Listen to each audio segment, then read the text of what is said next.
बहुत ही आदर और सम्मान श्रद्धालुओं में मंच का बड़ी तन्मयता के साथ में संचालन जो कर रहे हैं, हम सभी के लिए प्रेरणा शोध हैं, पूजनीय हैं, वंदनीय हैं। आदरणीय श्रद्धेय स्वामी ब्रह्मानंद जी महाराज आर्य जगत के बहुत उच्च कोटि के विद्वान, बड़ी ही सरलता और सौम्यता की प्रतिमूर्ति श्रद्धेय आचार्य सुश्रुत श्याम शर्मा जी, आर्य जगत की सुप्रसिद्ध दर्शिका श्रद्धेय प्रियंका भारती जी, श्रद्धेय मेरे पिता जगदीश जी, महाशय बलवीर जी, अपने आर्य समाज के सभी सदस्य श्रद्धेय देवेंद्र जी और आदरणीय श्रद्धेय नरेंद्र पाल मिगलानी जी, श्रद्धेय आर्य समाज के प्रधान हरि सिंह सैनी जी, जो जिनका स्वास्थ्य अभी कुछ ठीक ठाक नहीं है, वो हमारे मध्य में उपस्थित नहीं हो पा रहे हैं, लेकिन हम ईश्वर से प्रार्थना करते हैं कि वो स्वस्थ रहे, निरोग रहे। सामने उपस्थित सभी धर्मनिष्ठ सज्जनों, पूजा और वंदना के योग्य पवित्र मातृशक्ति और गुरुकुल के ये ब्रह्मचारी बैठे हुए हैं, आप सभी का स्वागत है, अभिनंदन। और भाई अनुराग जो सभी की वीडियो कैप्चर करके इसे प्रसारित और प्रचारित करने का काम कर रहे हैं, ये बहुत बड़ा इनका एक त्याग है, तो हम इनका भी सम्मान करते हैं। आइए कुछ विचारों को आप लोगों के मध्य में साझा करने का प्रयास मैं करूँगी, इसी आशा विश्वास के साथ में ये आप लोग बड़े ध्यान से श्रद्धा से सुनो। ये श्रावणी उपाकर्म पर्व जो रखा गया है, इसके पीछे क्या उद्देश्य है, इसके पीछे रखने का क्या तात्पर्य है, ये जरा सा हम लोग विचार करें। एक पर्व जो होता है वो जीवन के अंदर रस लाने का काम करता है। एक पर्व जो होता है वो जीवन को रसयुक्त बनाने का काम करता है। अगर व्यक्ति के समाज के अंदर पर्व आदि न हो तो जीवन निरस बन जाता है। एक न्यूनता लाने के लिए, एक समाज के अंदर एक अच्छा विचार फैलाने के लिए पर्व रखा जाता है।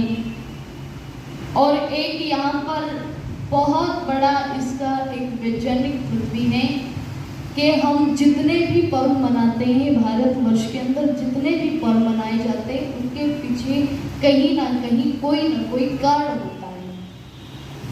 और ध्यान रखिएगा, जो व्यक्ति सुनता है वो उसके साथ में चिंतन भी करता है, अगर ध्यान से सुनता है। और ये श्रावण उपाकर्म पर्व रखा गया है, इसके साथ में एक बात और जुड़ जाती है, स्वाध्याय। और स्वाध्याय के साथ में तीन बात और जुड़ जाती हैं। स्वाध्याय के तीन अर्थ होते हैं: अपना आत्मनिरीक्षण करना, कर्म करना और पुस्तकों का स्वाध्याय करना, यानी ज्ञान अर्जित करना। अपना स्वाध्याय, अपना स्वयं का हम लोग निरीक्षण करें, बैठ करके विचार करें, आपसी सामूहिक रूप में बैठ करके हम लोग विचार करें कि हमें क्या करना है, हम क्या कर रहे हैं और आगे क्या करेंगे। जरा सा इन बातों पर अगर व्यक्ति बैठ करके चिंतन करे, विचार करे, आपसी सामूहिक रूप में बैठ करके अगर विचार करें तो उसका बहुत बड़ा लाभ हमें मिलता है। आप देखिएगा, मस्जिद के अंदर जो मौलवी जाते हैं वो घंटों घंटों बैठ करके वहां पर विचार करते हैं, विचार विमर्श आपस में करते हैं, तो उसका परिणाम आप लोग देख सकते हैं कि वो लोग आगे बढ़ते हुए दिखाई दे रहे हैं। जब इस देश की संस्कृति में पर्वों का इतना महत्व था कि अगर कोई पर्व आता था तो प्रत्येक व्यक्ति हर्ष और उल्लास के साथ में उसे मनाता था, लेकिन आज ये पर्व केवल नाम मात्र के रह गए हैं, केवल नाम मात्र के। आपने देखा कल रक्षाबंधन जब मनाई तो बहनें राखी लेकर के इस इंतजार में बैठी थी कि कब 9 बजे और मैं अपने भाई की कलाई पर राखी बांधूं। जब इनको राखी बांधने का इतना डर है तो ये रक्षा क्या करेंगे, ये क्या रक्षा करेंगे। इतना पाखंड हमारी संस्कृति में भर दिया कि एक कलाई पर राखी बांधने का भी कोई निश्चित समय है। अगर उस समय के अंतर्गत नहीं बांधा तो बहुत बड़ा अपशगुन हो जाएगा। ये हमारे पर्वों का उल्टा मिजाज हमारे सामने परोसा गया है। लेकिन ध्यान रखिएगा, जो श्रावणी उपाकर्म होता है वो सुनने का, गुनने का, चिंतन करने का, विचार करने का और स्वाध्याय करने का पर्व है। और ध्यान रखिएगा, आपने कभी गन्ना देखा हो और गन्ने की जो बीच में पोरी होती है उनको भी पर्व कहा जाता है। संस्कृत में उनको भी पर्व कहा जाता है। अगर वो गन्ना मान लीजिए उसकी गांठ ना हो, पर्व ना हो उसके, और वो खड़ा रहे तो जरा सी आंधी तूफान आए तो वो गिर जाएगा। अगर पर्व उसके अंदर नहीं है, गांठ उसके अंदर नहीं है, तो वो बड़ा कमजोर हो जाएगा। और जैसे ही उसके अंदर गांठें होती हैं, पर्व होते हैं, तो वो कितना मजबूत होता है। इसी प्रकार जब पर्व किसी संस्कृति से जुड़ जाता है तो वो उसकी संस्कृति को सुदृढ़ करता है, वो उस संस्कृति को मजबूत बनाने का काम करता है। इसलिए पर्वों का बहुत बड़ा महत्व है और बहुत बड़ा वैज्ञानिक है। लेकिन हम लोगों ने इतने हल्के में इनको ले लिया है कि बस एक दिन पर्व मनाया, एक दिन ढोल झंकार बजाए, नए कपड़े पहने, बस हुड़दंग मचाया और हो गया पर्व। दिवाली के दिन व्यक्ति न जाने क्या क्या हुड़दंग मचाते हैं, होली के दिन न जाने क्या क्या हुड़दंग मचाते हैं, लेकिन हमारे वास्तविक पर्व जो थे हमने उन पर विचार करना, चिंतन करना बिल्कुल बंद कर दिया। इसलिए क्या आपको दिखाई दे रहा है कि भारतीय संस्कृति की रीढ़ की हड्डी कमजोर होती हुई दिखाई दे रही है। ये जो पर्व है ये हमारी भारतीय संस्कृति से जुड़े हुए हैं। ये जो पर्व है ये संस्कृति को दृढ़ बनाने का काम करते हैं। ये पर्व जो है ये किसी भी राष्ट्र को मजबूत बनाने का काम करते हैं। ये आपस में सद्भावना लाने का काम करते हैं, मिलने जुलने, हर्ष उल्लास। और एक और इसका बहुत बड़ा प्रयोजन है कि श्रावणी उपाकर्म यानी कि हम बैठ करके यज्ञ करें। उसके लिए हम इस तरह से मना सकते हैं पर्व को कि बैठ करके हम लोग यज्ञ करें। हमारा यज्ञोपवीत पुराना हो गया तो हम उसे बदलें, हम उसमें आहुतियाँ दें, संकल्प लें। तो पर्व को तो हम बहुत अच्छे तरीके से मना सकते हैं। लेकिन हमने पर्व केवल कितना मनाया कि 9 बजे तक का इंतजार किया, और 9 जब बजे तब भाई की कलाई पर राखी बांध दी और बदले में उससे पैसे ले लिए, धन ले लिया, न जाने वो क्या क्या। लेकिन वास्तविक अगर पर्व मनाना सीखना है तो मनाना सीखिएगा किससे? उस बहन से जिसका भाई रक्षा बंधन वाले दिन सरहद पर लड़ने के लिए जा रहा है और बहन से राखी बंधवा करके कहता है कि बहन मेरे पास में ज़्यादा पैसे तो नहीं हैं, मैं तुझे क्या दूँ? तो बहन ने कहा कि भाई ये मुझे पैसों की आवश्यकता नहीं है, मुझे इतनी छोटी भेंट नहीं चाहिए, मुझे इतना छोटा उपहार नहीं चाहिए, मैं तो अपनी राखी के बदले तुझसे बहुत बड़ी कामना करना चाहती हूँ, बहुत बड़ी कामना करती हूँ। बोले क्या? बोले मेरे लिए, मेरे इस राखी के बंधन को निभाने के लिए, इसका संकल्प पूरा करने के लिए मैं चाहती हूँ कि तुम सरहद की दीवारों पर लड़ो और अपने दुश्मनों को धराशायी कर दो। अगर तुमने ऐसा किया तो वो मेरी रक्षा बंधन का असली उपहार होगा। कभी मनाना सीखिएगा। और एक बहन भाई का जो प्रेम होता है वो एक बहन और भाई ही बता सकता है। वो एक बहन ही बता सकती है कि वो अपने भाई से कितना प्रेम करती है। एक भाई ही बता सकता है वो अपनी बहन के लिए क्या कुछ कर सकता है। ध्यान रखिएगा, दुनिया में सबसे बड़ा मित्र और सबसे बड़ा प्रिय कोई होता है तो वो भाई होता है एक बहन के लिए। दुनिया का सबसे बड़ा मित्र भाई होता है। एक भाई एक पिता की भी उपाधि निभा देता है, एक भाई एक मित्र की भी उपाधि निभा देता है, एक भाई अपने भाई होने का फर्ज भी निभा देता है। तो बहन भी कभी पीछे नहीं हटती, अपने भाइयों के अंदर वो हुंकार, वो जागृति लाने का काम समय समय पर करती हैं, जिनकी राष्ट्र को जरूरत होती है, जिनकी स्वयं को जरूरत होती है, जिनकी समाज को जरूरत होती है। ये होता है पर्व।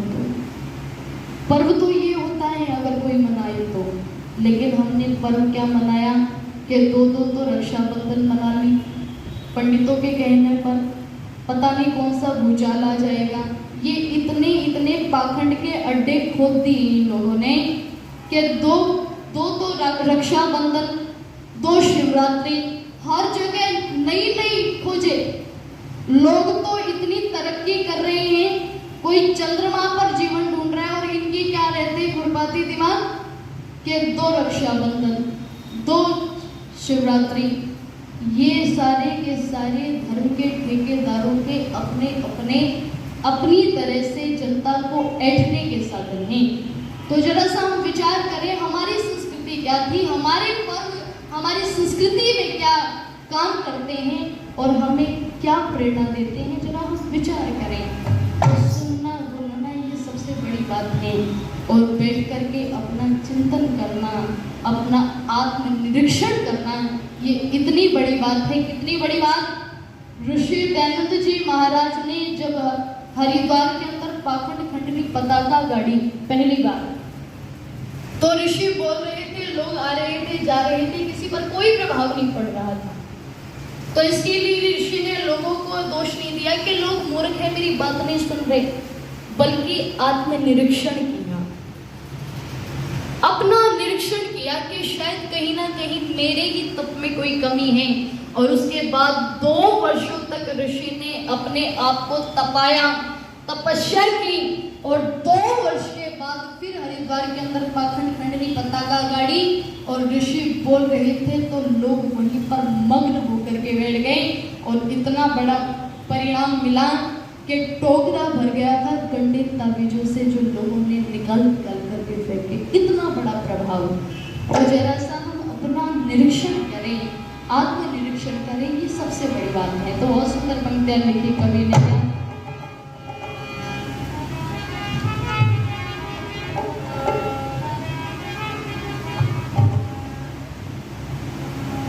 बाल संबंध से हमारे बहुत कार्यकारिणी के सदस्य पहुंचे हैं। आदरणीय श्रद्धेय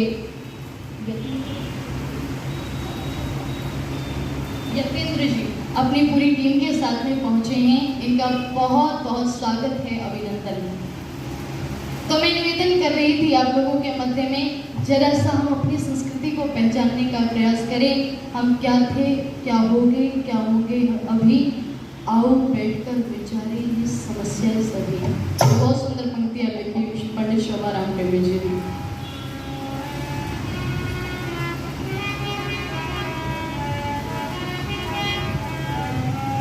कि नहीं विचारा हाल पे अपने, बैठ कर कभी, कि नहीं विचारा हाल पे अपने, बैठ कर कभी, कि हम क्या थे क्या हो गए क्या होंगे अभी, हम क्या थे क्या हो गए क्या होंगे अभी। अरे नहीं बेचारा हाल में अपने बैठ के कभी, हम क्या थे क्या हो गए क्या होंगे अभी, हम क्या थे क्या हो गए क्या होंगे अभी। भूत भी अच्छा भविष्य भी अच्छा, यदि है वर्तमान अच्छा। भूत भी अच्छा भविष्य भी अच्छा, यदि है वर्तमान अच्छा। इन बातों पे करना एतबार नहीं, इन बातों पे करना एतबार नहीं।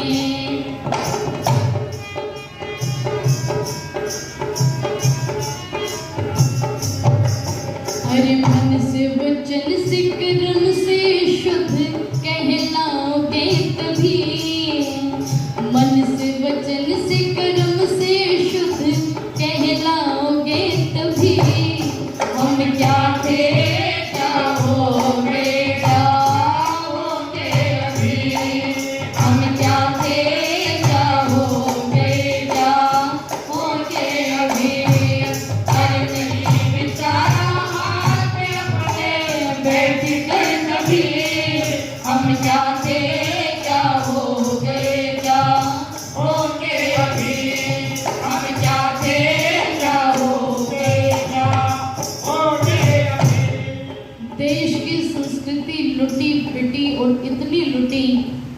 कि आज एक समय ऐसा आ गया है कि जहाँ पर देश के प्रत्येक बच्चे को ये पता रहता था कि हमारा कर्तव्य क्या है, धर्म क्या है, ईश्वर की भक्ति क्या है, छोटे छोटे बच्चों को पता रहता था।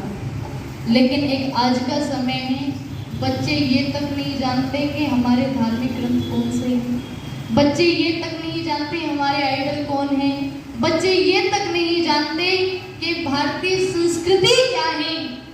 तो इसका परिणाम आप लोग देख रहे हैं। एक ईसाई के बच्चे से कहा जाए ना कि जाकर के चर्च में प्रार्थना करनी है, कैंडल जलानी है, तो चाहे धरती इधर से उधर हो जाए वो अपनी चीजों को छोड़ेंगे नहीं। एक मुसलमान के बच्चे से कहा जाए कि जाकर के मस्जिद में नमाज पढ़नी है, कुरान पढ़नी है, तो चाहे धरती इधर से उधर हो जाए वो छोड़ेंगे नहीं अपनी चीजों को। और एक हिंदू के बच्चे से कहा जाए कि बैठ कर के संध्या यज्ञ करना है, तो चाहे धरती इधर से उधर हो जाए करेंगे। तो उसका परिणाम क्या है, वो लोग आगे बढ़ते हुए दिखाई दे रहे और हम लोग पीछे हटते हुए दिखाई दे रहे। जरा विचार कीजिएगा, अगर ईसाइयों को इस देश से निकाल दिया जाए, भारत देश से निकाल दिया जाए, तो दुनिया के 105 देशों पर राज करता है, कहीं भी जाकर के रह लेंगे। मुसलमानों को निकाल दिया जाए तो दुनिया के अंदर 56 देशों पर राज करता है, कहीं भी जाकर के रह लेंगे। और अगर हिंदुओं को निकाल दिया जाए तो है कोई जगह? फिर तो वही दादा पृथ्वी सिंह बेधड़क वाली बात हो गई कि पेट पर बड़े बड़े पत्थर बांधकर डूब करके तो मर सकते हैं, लेकिन कहीं भी दुनिया के अंदर जगह नहीं है।